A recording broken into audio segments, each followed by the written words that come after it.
you after we complete this essay, then we will be okay. I welcome you to the final session on Bacon. Today we will take up the essay of truth. This is also a very significant essay and significant in several ways. As I said to you, when we talk about Bacon, Bacon's essays usually deal with abstract themes. Like he's talking about revenge, he's talking about adversity, he's talking about truth, he's talking about marriage. Now, these things cannot be seen. And therefore, when you look at the theme, which form the part of the essay of Bacon, they are abstract themes, they are not concrete themes. Number two, as I keep telling you, Bacon's essays are objective, they are not subjective. Unlike the essays of Lamb, Charles Lamb, and Hazlitt, they are not subjective, they are objective and impersonal. Bacon as an individual is never reflected in the essays that he has written. Now there is a wide variety of themes or topics with which the essays deal. Like you will find Bacon talks about office studies and then he goes to the range of honor and reputation and several other things also. He starts from the common man and reaches to the theme which are directly indirectly related to the prince or the king. So the areas or the topic means the the essays deal with the wide range of topics. Now, one very important thing that Bacon said about the essays that he wrote, and I keep telling you about that also, he said that my essays are scattered thoughts. I have not tried to say something that would be final about the theme on which I have written an essay. And therefore, when we look at the essays of Bacon, we will find that they are dispersed meditations. They are the scattered thoughts or dispersed meditations based on Bacon's experiences and observations. And that is why I said Bacon is or emerges as empiricist in the essays that he has written. But then you must remember that he was not the first one to introduce essay writing in the western part of the world. Before him, there was a very famous essayist, and the name of that essayist is Montaigne, Montaigne. Montaigne was a French philosopher and an essayist, and he wrote a number of essays. And his first collection of essays came out in the year 1580. And Bacon's first collection of essays came out in the year 1597. And Bacon immensely borrowed from the French philosopher. Whatever even the art, the style, and the themes, when you make an observation and a comparative study of the two essayists, you will find that Bacon is indebted to Montaigne in several ways. So when you are attempting a question on Bacon as an essayist, these are the main ideas which you need to discuss, and you will elaborate these ideas, these points on the basis of the essays that you have studied. First, you will talk about Bacon as an essayist, and you would say that Bacon is known as the father of English essayists. But then at the same time, you must mention that he was not the first to introduce essays or the art of essays in the Western world. Before him, there was a French philosopher and a French essayist, Montaigne. He also wrote essays and he wrote wonderful essays. And his first collection of essays came out in the year 1580. Bacon also immensely borrowed from him, and Bacon's first collection of essays was published in the year 1597. But then, if we make an observation of the essays of Bacon, we will find that Bacon made the essays more refined means he brought about an improvement in the art of writing essay, means he made the essays better from that of Montaigne. After having talked about this, you have to say that most of the essays of Bacon they deal with abstract themes, and the essays which are prescribed for you, all the four, they deal with abstract themes. In one essay, he talks about revenge, which cannot be seen.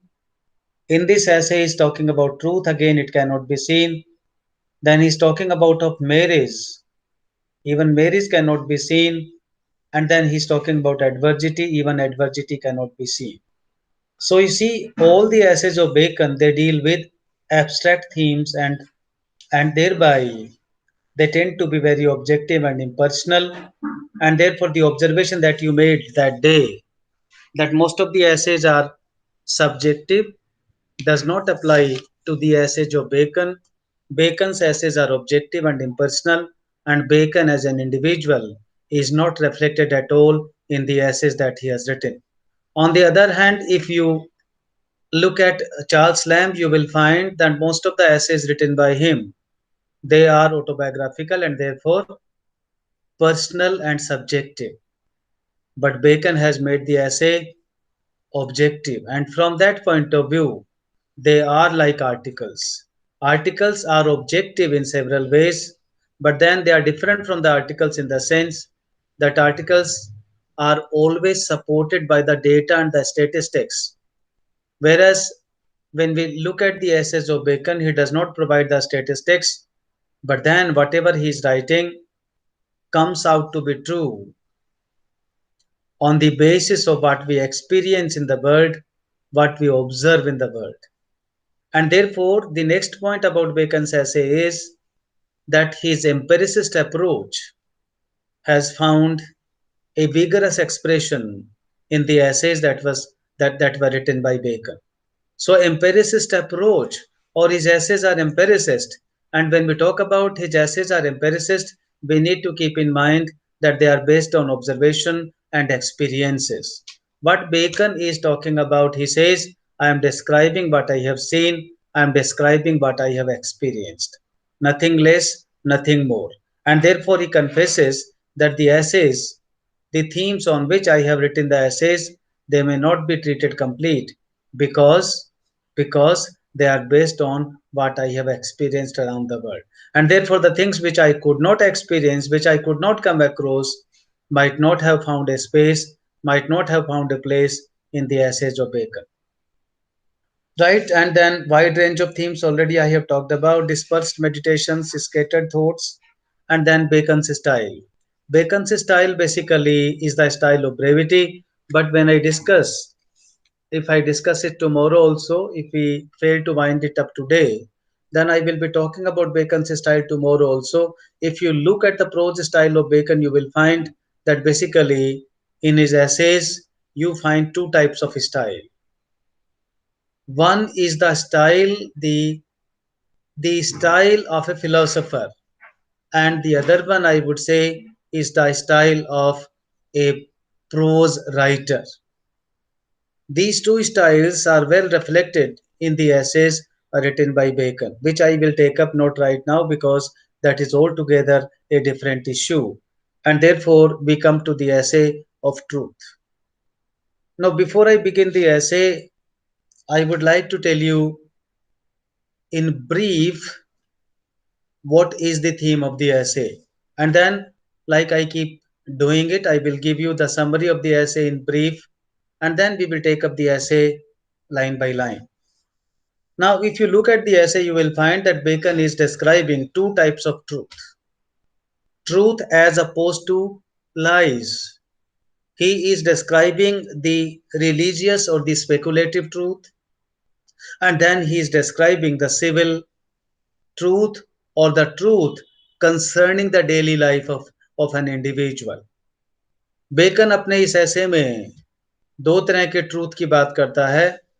एक philosophical truth है या religious truth है या speculative truth है, और दूसरी truth वो है जिसका संबंध हमारी नित्य प्रति चर्या से होता है, यानी कि हमारी नित्य की जो जो जो दिनचर्या है उससे जिसका संबंध होता है, और जिसको हम क्या कह सकते हैं, जिसको हम कह सकते हैं they are the essays dealing with the civil life of an individual or dealing with the daily life of an individual. So there are two types of truth which Bacon has talked about in this essay.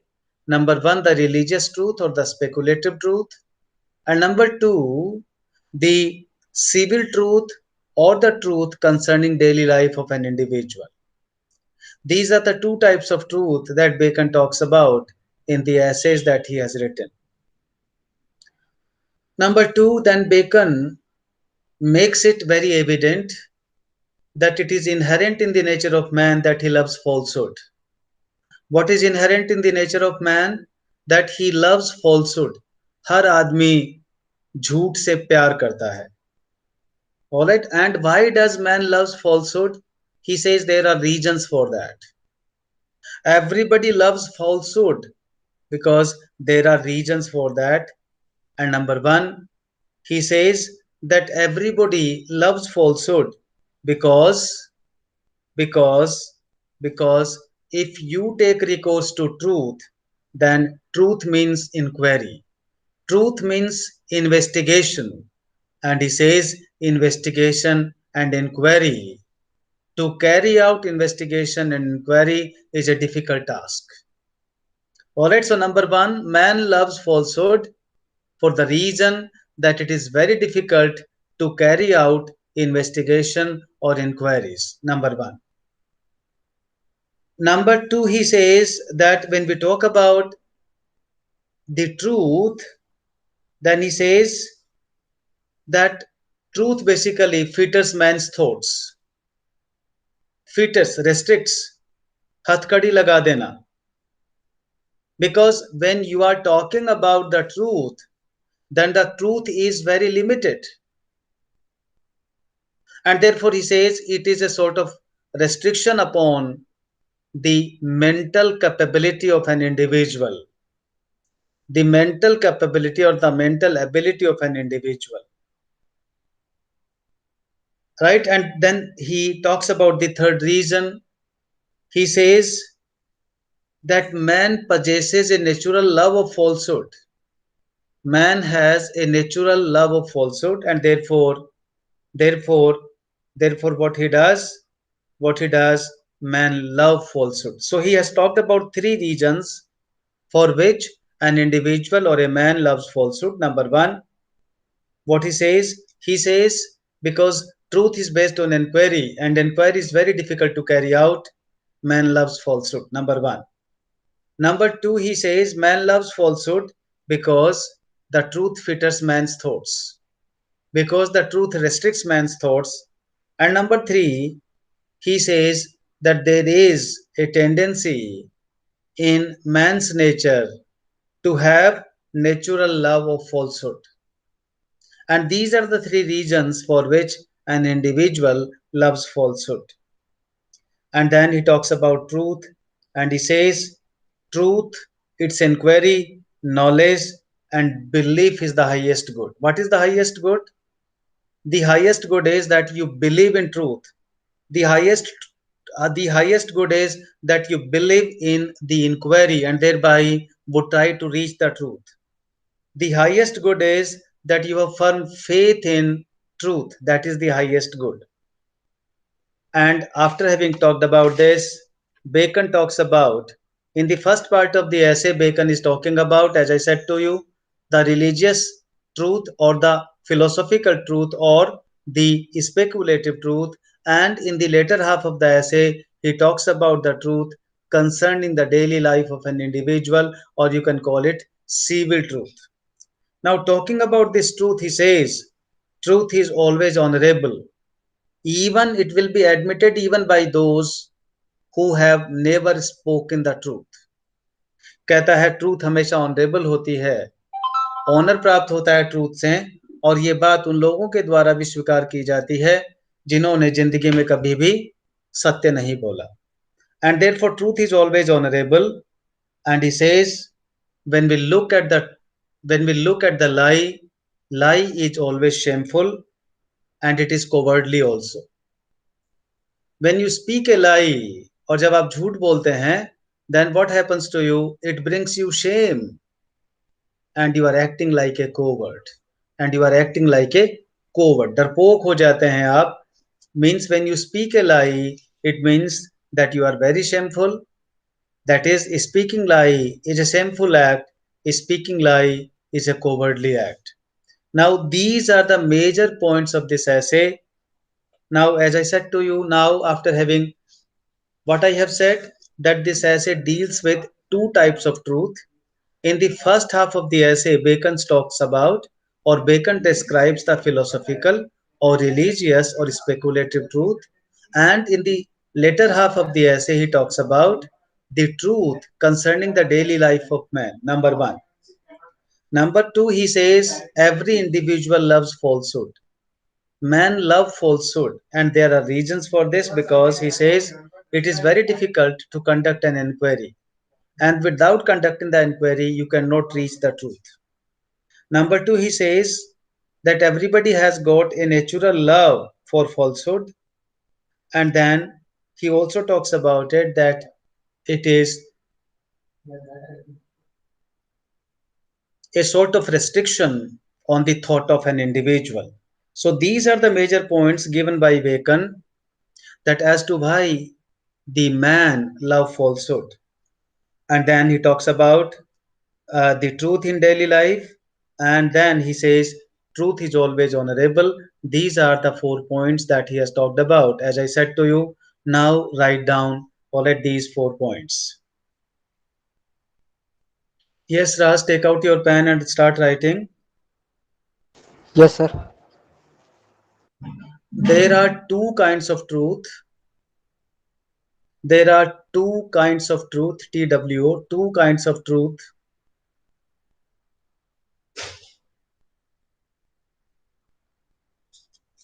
Dash religious, religious,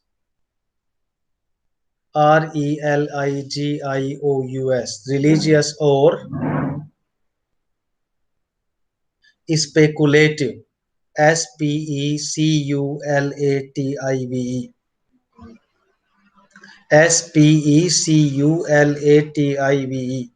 Speculative means अंदाज, अंदाज पर आधारित, speculative और philosophical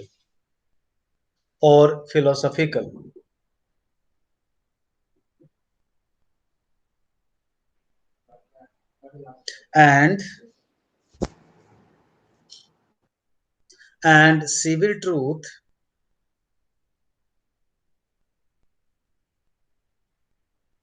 or truth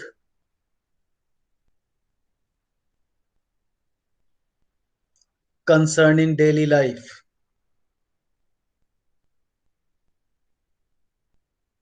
Concerning daily life. She is looking for a solution. I don't think that we are involving her into the discussion.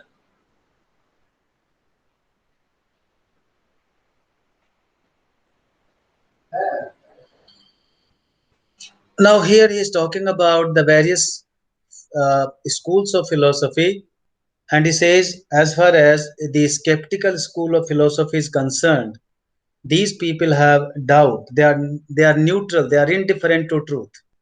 But on the other hand, there are schools where the people endeavor to reach the truth. कहता है school अलग अलग school हैं. जहां तक Stoics का school है या स्केप्टिकल स्कूल है, वो ट्रूथ के प्रति इंडिफरेंट हैं. लेकिन दूसरी स्कूल्स हैं, दूसरी विचारधाराएं हैं. स्कूल्स का मतलब विचारधाराएं. दूसरी विचारधाराएं हैं जो ट्रूथ को या सत्य को पाने का हर वक्त प्रयास करती हैं. तो इस तरह से जब हम बात करें विचारधाराओं की भी, तो देर आर विचारधाराएं, there are schools which are always active to find the truth, but then there are schools which will like to maintain the skeptical attitude or the indifferent attitude towards truth. Number two, Man love falsehood. Men. Man. Man love falsehood because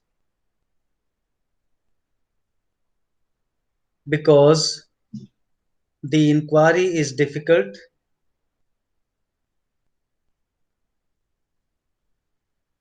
The inquiry is difficult.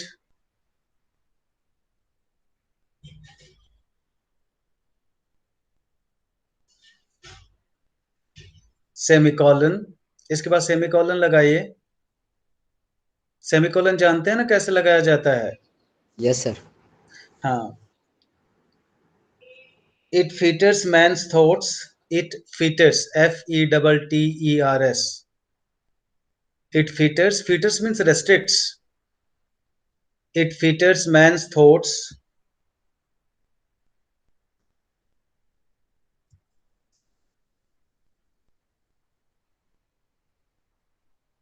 comma, and because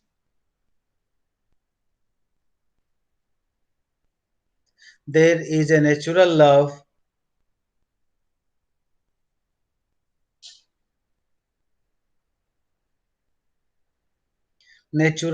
of falsehood,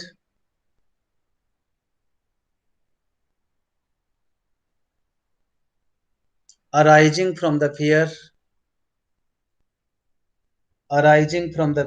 that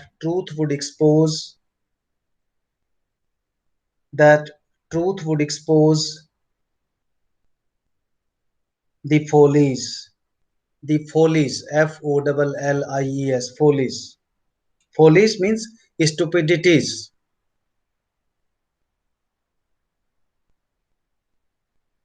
And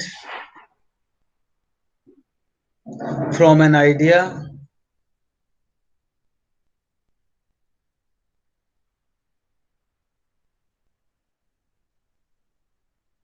that truth has no variety.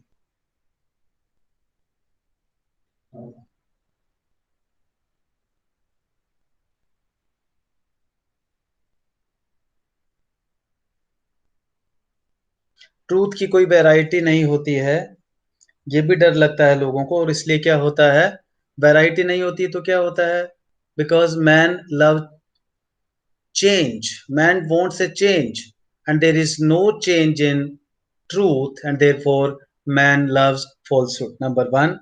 And number two, there is a constant fear in the mind of man that if he continuously speaks the truth, what will happen? It will expose the falsehood. It will expose the follies or the falsehood.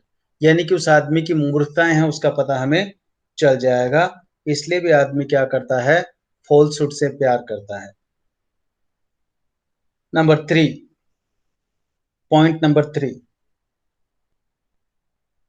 Truth truth as inquiry ENQUIRY, comma, knowledge and belief is the highest good.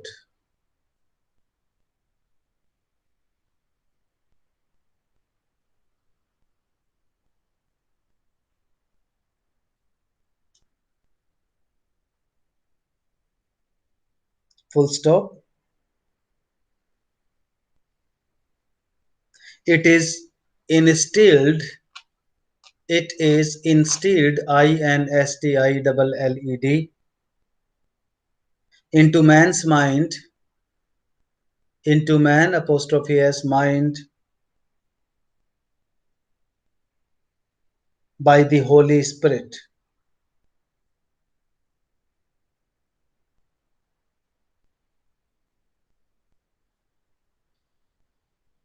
Now the next point.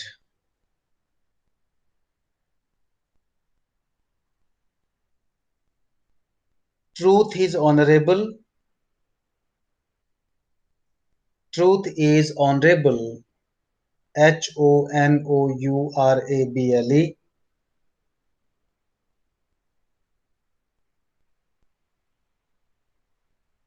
And a lie is LIE. Lie is shameful. Shameful, Shameful, shameful, and cowardly. Cowardly, Cowardly, cowardly.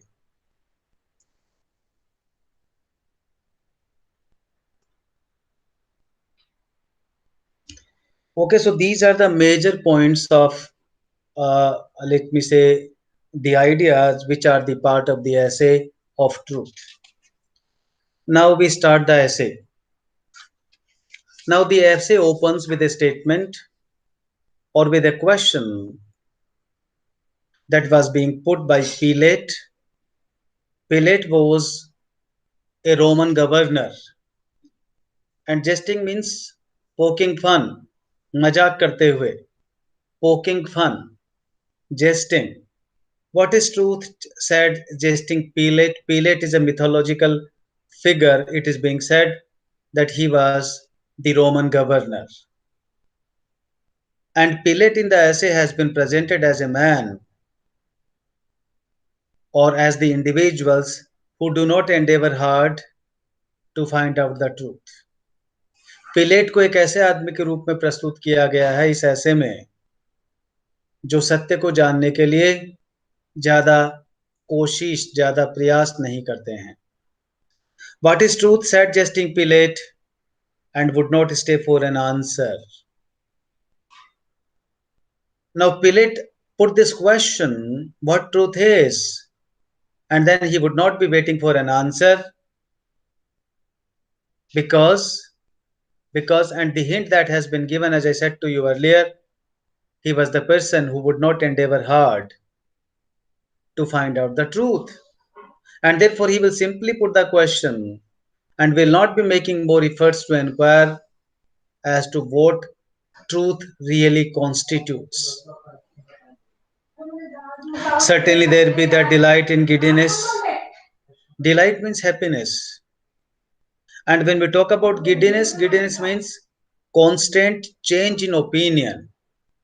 Constant change in opinion. For example, if I constantly change my opinion about a thing, then that would be giddiness.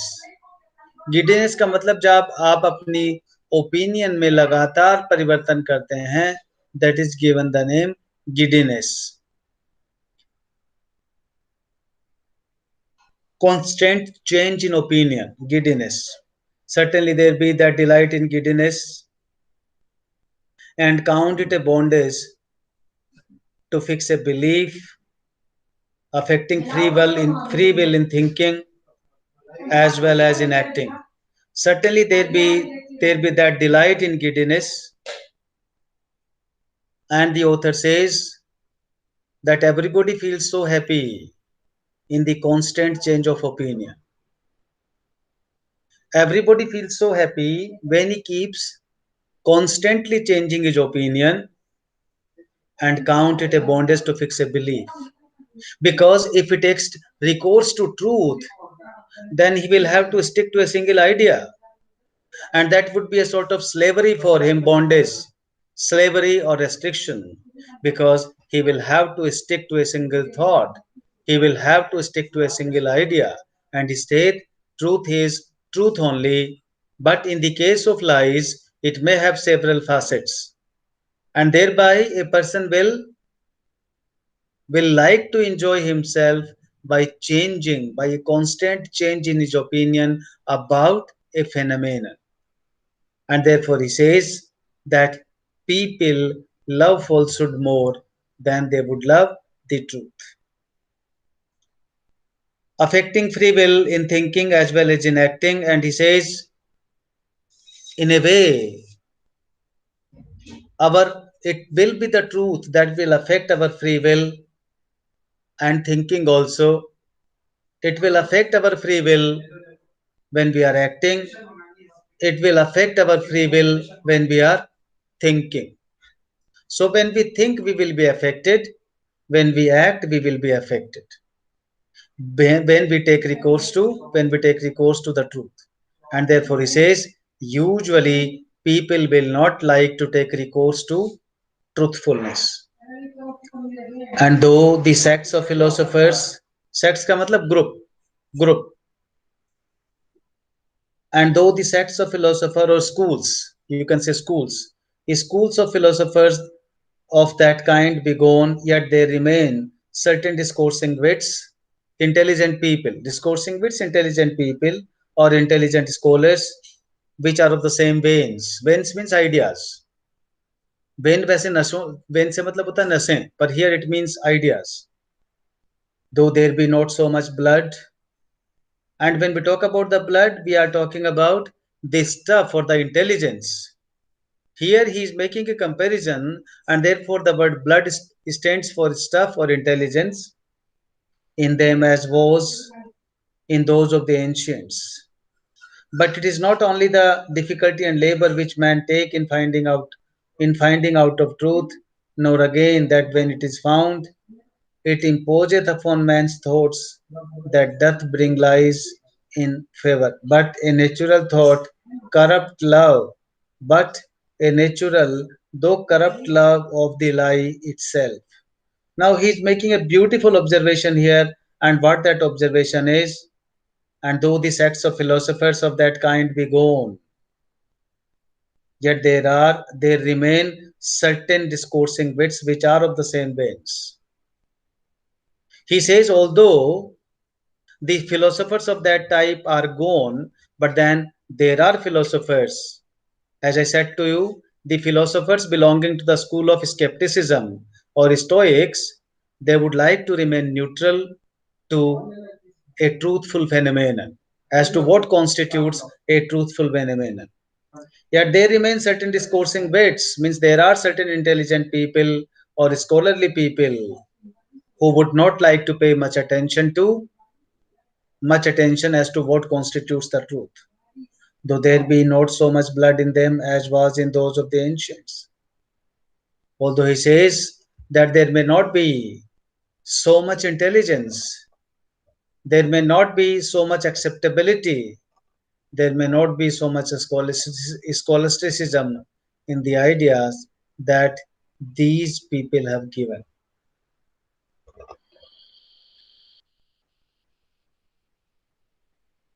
But it is not only the difficulty and labor which man take in finding out of truth, nor again that when it is found, it imposeth upon man's thoughts that doth bring lies in favor.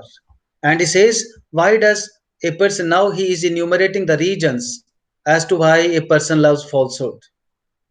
वो उन कारणों को बता रहा है कि आदमी falsehood से प्यार क्यों करता है या झूठेपन से उसको स्नेह क्यों होता है. He is talking about those reasons. And he says, when we talk about the discovery of truth will require a lot of labor. You have to work hard to discover the truth. And therefore, it is difficult for an individual to find out the truth.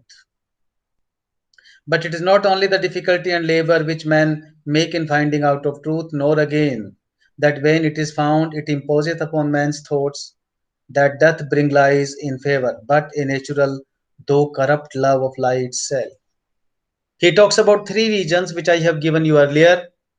When I was giving you the summary of the essay, I said that there is an inherent love in man's nature for falsehood, and there are three important reasons for that. Number one, he says it is very difficult. The discovery of truth is very difficult. To discover truth is a difficult task, number one. And number two, what he says, that possesses, everybody possesses, what everybody possesses, nor again than when it is found, it is imposed upon man's thoughts. He says that falsehood restricts one's ideas. And then the third thing that he says, that truth, what does truth do? That truth naturally, there is a natural love in an individual for lies.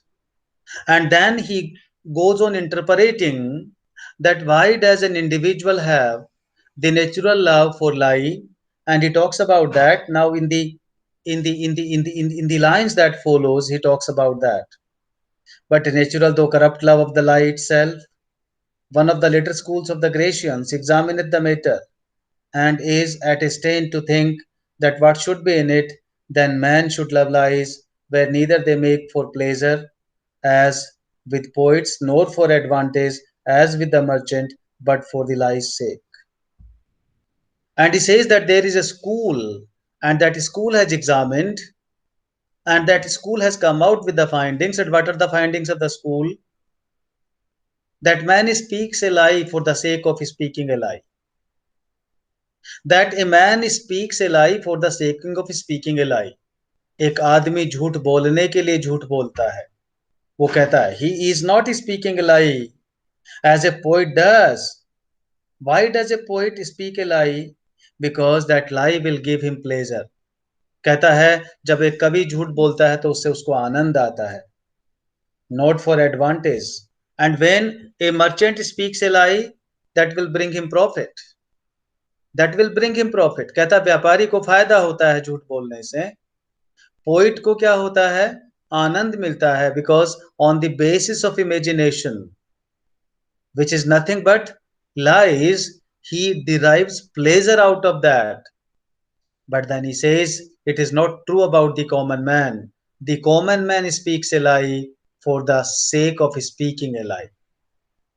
एक साधारण आदमी झूठ बोलने के लिए झूठ बोलता है. But I cannot tell this same truth is a naked and open daylight that doth not snew the masks and mummeries and triumphs of the world, half so stately and daintily. Daintily means gracefully, beautifully, as candle lights. But I cannot tell this same truth is a naked and open daylight. But I cannot tell this same truth is a naked and open daylight. Now he is making a beautiful comparison, and he is comparing the truth with the open daylight. जो दिन में हमें प्रकाश होता है, which makes the things very explicit. He says, I cannot say with all confidence that this truth is like the open daylight, that doth not shew the masks and mummeries and triumphs of the world, half so stately and daintily as candle lights.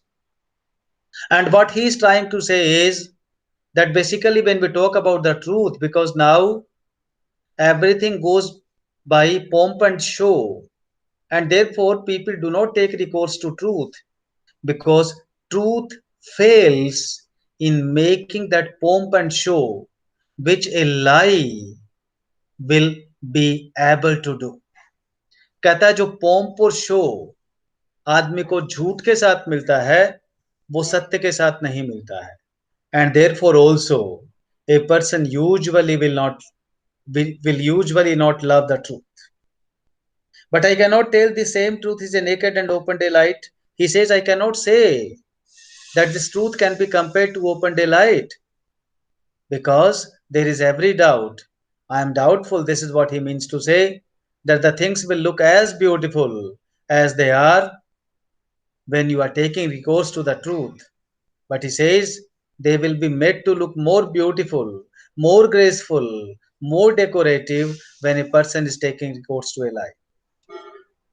Truth may perhaps come to the price of a pearl that sheweth best by day, but it will not rise to the price of a diamond or carbuncle that sheweth best in varied lights.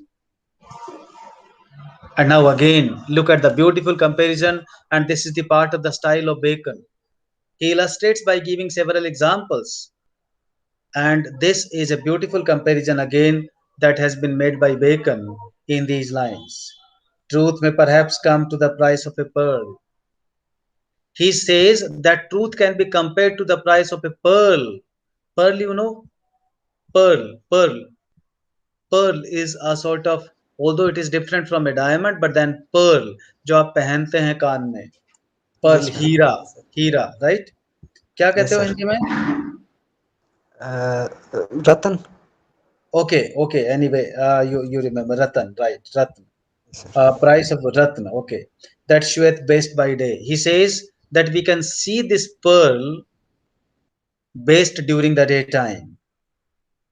But then he says, but it will not rise to the price of a diamond or carbuncle. He says truth cannot rise to the price of diamond or a carbuncle, which will enable a person or which will reflect the truth in various shades. कहता है लेकिन एक truth diamond के level तक ऊपर नहीं जा सकता है, क्योंकि डायमंड में एक कैपेसिटी होती है कि उसमें विभिन्न प्रकार के शेड्स आप देख सकते हैं, उसमें विभिन्न प्रकार के शेड्स आप इनकॉर्पोरेट कर सकते हैं. These shades will not be possible to be incorporated in the pearl. All right, so beautiful comparison that the poet has made. A mixture of a lie doth ever add pleasure. And then he says, if you mix lie with the truth, it makes the truth pleasurable or pleasuresome. It makes the truth pleasuresome. कहता है अगर सत्य के साथ थोड़ा झूठ जोड़ देते हो तो वो उसको आनंददायक बना देता है. And here, as I tell you, Bacon's essays are remarkable even for pragmatism that I couldn't talk when I was talking about it. I simply forgot to talk about it. Now, it is this pragmatism, उपयोगितावाद in Hindi, what we call उपयोगितावाद or utilitarianism, that has found expression in the essays of Bacon. Bacon is indirectly recommending the use of lie in the practical life.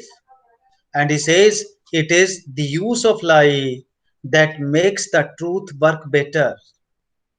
कहता है ये लाई का mix है truth के साथ जो इसको ज्यादा सक्रिय रूप से क्रियान्वित करने में सफल होता है. ट्रूथ में perhaps a mixture of a lie doth ever add pleasure. Doth any man doubt that if they were taken out of man's minds, vain opinions, flattering hopes, false valuations, imaginations as one would, and the like, but it would leave the minds of a number of men poor shrunken things, full of melancholy and indisposition. Indisposition here refer to a diseased mind. Indisposition refer to disease or diseased mind and unpleasing to themselves. And now he's talking about that how lie makes you work better. Mixture of lie with the truth. He says when you are talking about the truth all the time, in that case you will have to take all the useless opinions from your mind out. Vain opinions, vain means useless. Opinions, Rai, Salah, you have to take all the useless opinions out from your mind. Number one. Number two, you have to keep everything out, every hope out.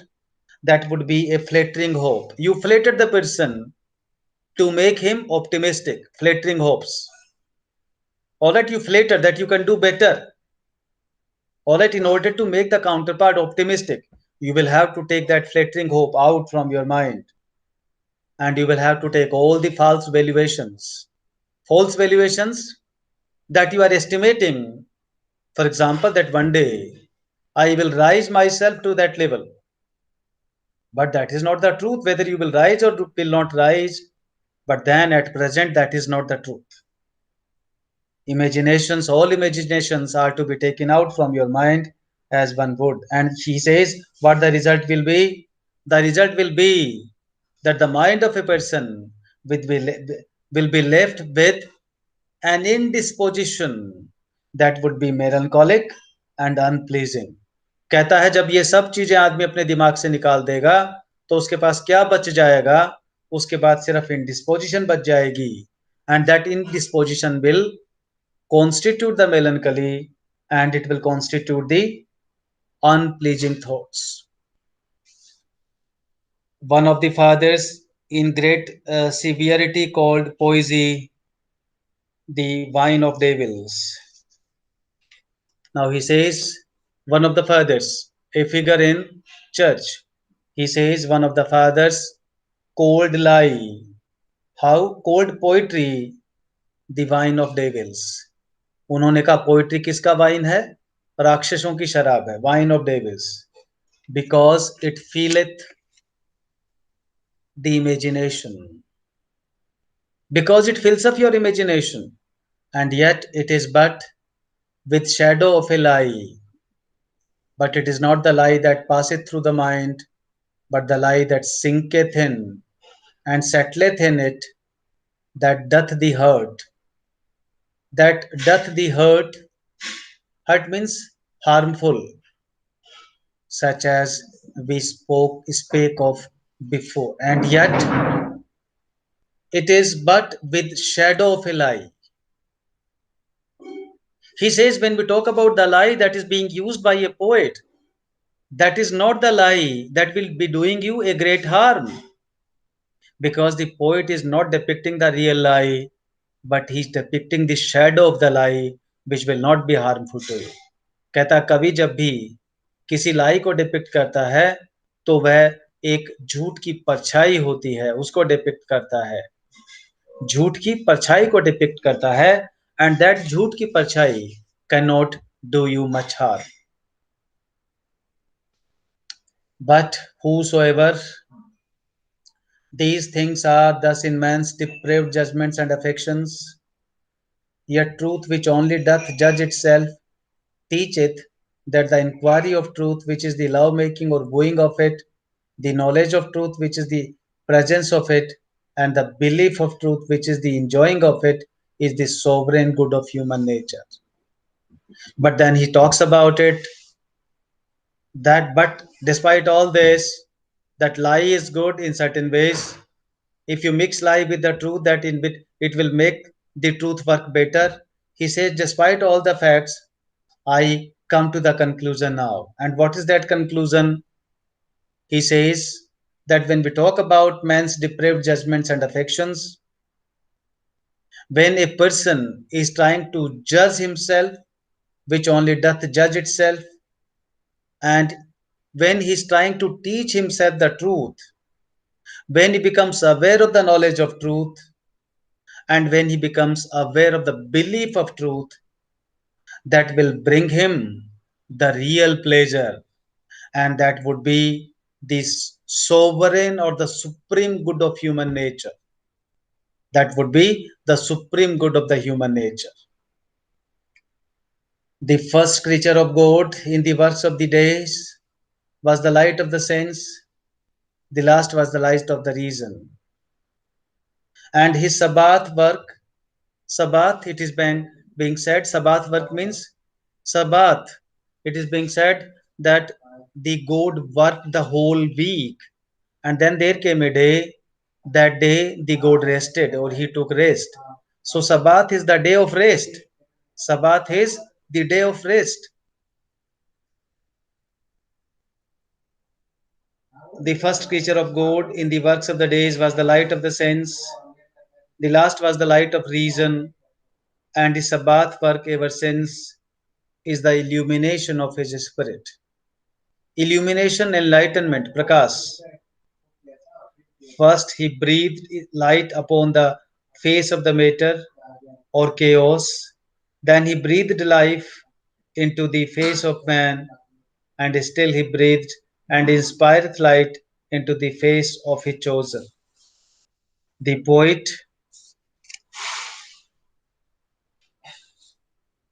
that beautified this act that was otherwise inferior to the rest saith yet excellently well. It is a pleasure to stand upon the shore and to see ships tossed upon the sea. Tossed means jumping, moving around. A pleasure to stand in the window of a castle and to see a battle and the adventures thereof below. But no pleasure is comparable to the standing upon the vantage ground of truth, a hill not to be commended, and where the air is always pure and serene. Serene means serious. And to see the errors and wanderings and mists and tempests in the well below. Well means valley. So always that this prospect be with pity and not with swelling or pride. Certainly it is heaven upon earth to have a man's mind move in charity, rest in providence, and turn upon the poles of truth. And now he is making a beautiful summative observation of the things that he has said so far. And what he has said so far, the first feature of God in the works of the days was the light of the sense. And therefore, who was the first creature? Light of the sense. The person who could realize the enlightenment that came through the senses. And it was the human being. In the works of the days was the light of the sense. The last was the light of reason. And he says that in the last, he imbued human being with the faculty of reasoning. First, he imbued the human being with all the senses, and then he imbued the human being with the faculty of reasoning.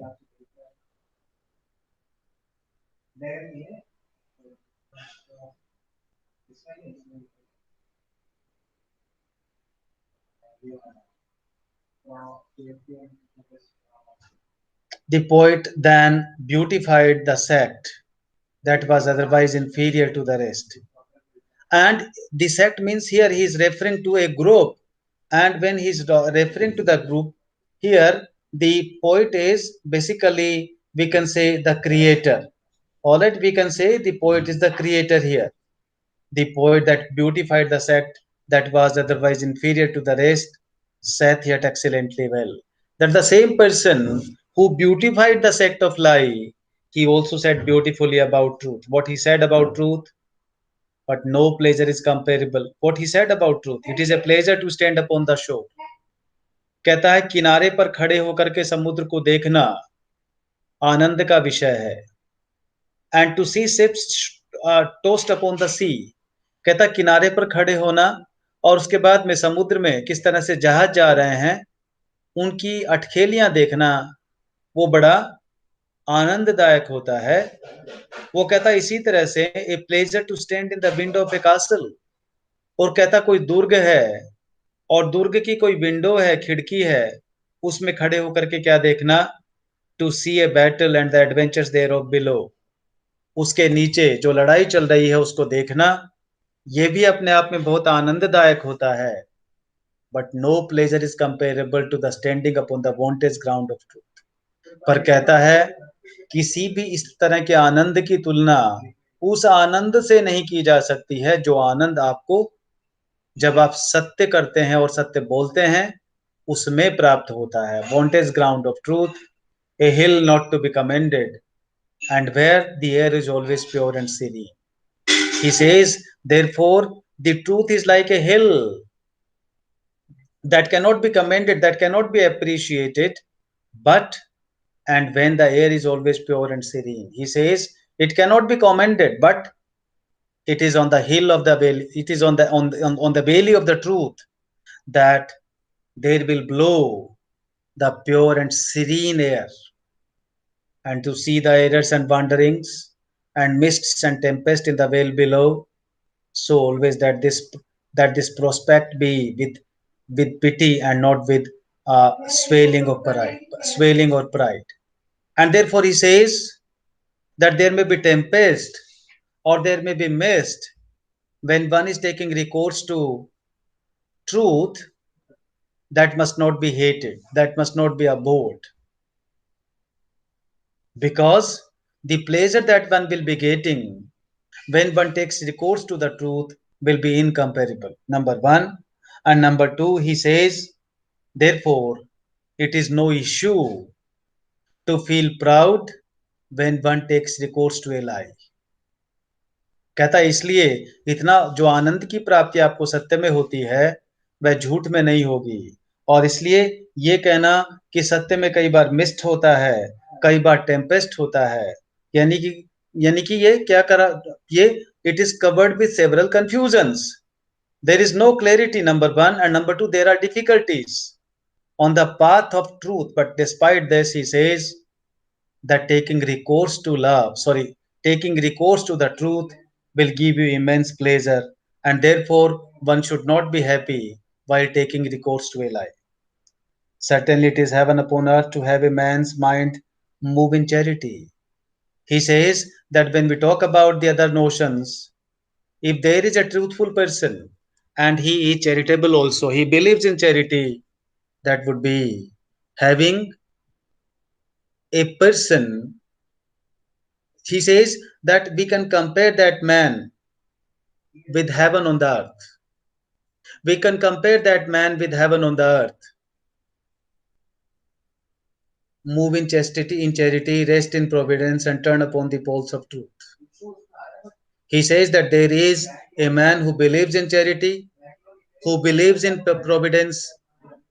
That will be the man, and the man who believes in the truth will really be a heaven upon the earth. कहता है ऐसा आदमी जो सत्य में विश्वास करता है और जो जो पुण्य में विश्वास करता है और जो प्रोविडेंस में विश्वास करता है, he is like a heaven upon the earth. He is like a heaven upon the earth, and therefore he says, I have all appreciation for him.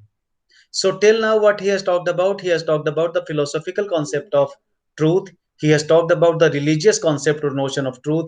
Now, in the following two paras, he will be talking about the truth concerning the daily life that we will discuss tomorrow, right? And then we will discuss the other things also, like Bacon's style, also in brief. And then tomorrow, we will wind up Bacon and we will enter the other unit. That unit basically is not to be taught, but anyway I will do it, and I will give you some notes also if it is possible for me, Okay, because sir. I have written some material for distance education. Yes, So sir. maybe that if I could find those material, I will pass it on to you so that you may take help from that material and prepare yourself, right? Okay, So sir. until then, bye bye, have a nice Thank, day, see thank you, you sir. tomorrow. Okay.